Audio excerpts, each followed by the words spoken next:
আসসালামু আলাইকুম ওরহমতুল্লাহি ওবারাকাতু।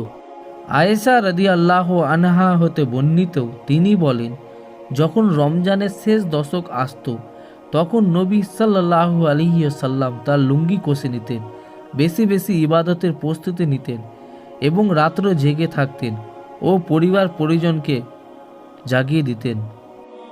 উবাদা ইবনে সামিত রাদিয়াল্লাহু আনহু হতে বর্ণিত, তিনি বলেন, একদা নবী সাল্লাল্লাহু আলাইহি সাল্লাম আমাদেরকে লাইলাতুল কাদরের নির্দিষ্ট তারিখ অবহিত করার জন্য বের হয়েছিলেন।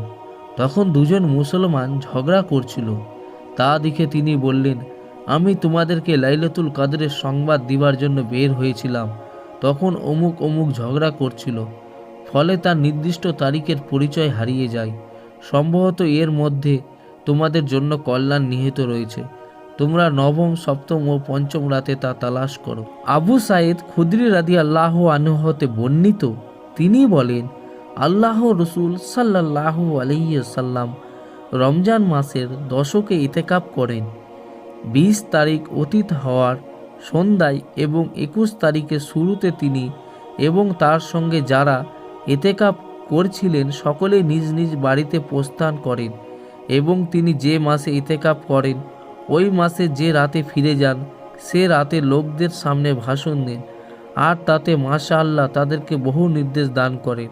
অত্যন্ত পর বলেন যে, আমি এই দশকে ইতেকাফ করেছিলাম, এরপর আমি সিদ্ধান্ত করেছি যে শেষ দশকে ইতেকাফ করব।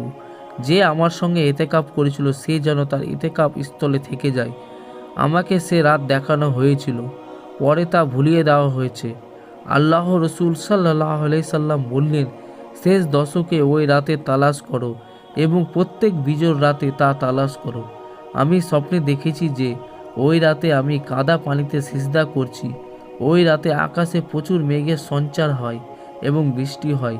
মসজিদে আল্লাহ রসুল সাল্লাল্লাহু আলাইহি সাল্লাম এর সালাতের স্থানেও বৃষ্টির পানি পড়তে থাকে।